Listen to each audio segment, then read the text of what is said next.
சுதந்திர காற்றை சுவாசிக்க உள்ள 120 பாலஸ்தீனியர்கள்.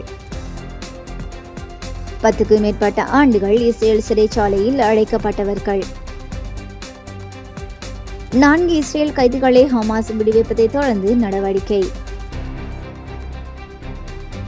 ஹமாஸ் அடுத்த கட்டமாக விடுவிக்க உள்ள கைதிகள் பற்றிய விவரங்களும் இஸ்ரேல் விடுவிக்க உள்ள பாலஸ்தீனியர்கள் பற்றிய விவரங்களும் வெளியாகியுள்ளன. 2ஆம் கட்டமாக ஹமாஸ் 4 இஸ்ரேல் கைதிகளை விடுதலை செய்ய உள்ளது. இவர்கள் இஸ்ரேல் ஆக்கிரமிப்பு குடிமக்கள் அல்லது இராணுவத்தினராக இருக்கலாம். இதற்கு பதிலாக இஸ்ரேல் எத்தனை பாலஸ்தீனியர்களை விடுதலை செய்யும் என்பது இனிமேல் தெரிய வரும். காரணம், ஹமாஸால் விடுவிக்கப்படும் கைதிகளின் தன்மையை பொறுத்து பாலஸ்தீனிய கைதிகளின் எண்ணிக்கைகளில் மாறுபாடு ஏற்படலாம். உதாரணமாக, ஹமாஸ் 3 இஸ்ரேலிய ஆக்கிரமிப்பு பெண் இராணுவத்தினரை விடுதலை செய்தால் அதற்கு ஈடாக இஸ்ரேல் 90 பாலஸ்தீனிய ஆயுள் தண்டனை சிறைவாசிகளை விடுதலை செய்யும்.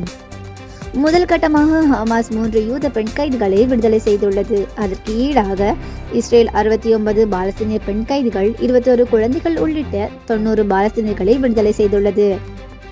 தற்போது தோராயமாக ஹமாஸ் 4 இஸ்ரேலிய கைதிகளையும் இஸ்ரேல் 120 பாலஸ்தீனிய கைதிகளையும் விடுவிக்கலாம் என நம்பப்படுகின்றது. முதல் நாளில் காசாவுக்குள் நிவாரணப் பொருட்கள் அடங்கிய 500 ட்ரக்குகளும் 2ஆம் நாள் 600 ட்ரக்குகளும் அனுப்பி வைக்கப்பட்டுள்ளன. தற்போது வழிபாடுகளை அகற்றி அதற்குள் சிக்கியுள்ள உடல்களை மீட்பதற்காக தேவையான கனரக வாகனங்கள் காசாவுக்குள் வர உள்ளன. உணவுப் பொருட்கள், டென்ட்கள், போர்வைகள், மருந்துகள் அடங்கிய 100கணக்கான லாரி ராஃபா எல்லையில் குவிந்து வருகின்றன.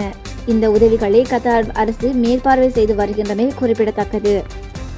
ஒவ்வொரு வருடமும் தேசிய மற்றும் சர்வதேச ரீதியில் பல்வேறுபட்ட விருதுகளை வென்று வெற்றி நடை போடுகின்ற தரமான உயர்கல்வி நிறுவனம் எமர்சன் காலேஜ் அண்ட் கேம்பஸ் உங்களுக்கு தேவையான diploma, HND, degree, masters, PhD போன்ற பாடநெறிகளை சர்வதேச அங்கீகாரத்துடன் வழங்கி வருகின்றது எமர்சன் காலேஜ் அண்ட் கேம்பஸ். தொடர்புகளுக்கு 0765204 இணையதள முகவரி www.emersoncollege.lk.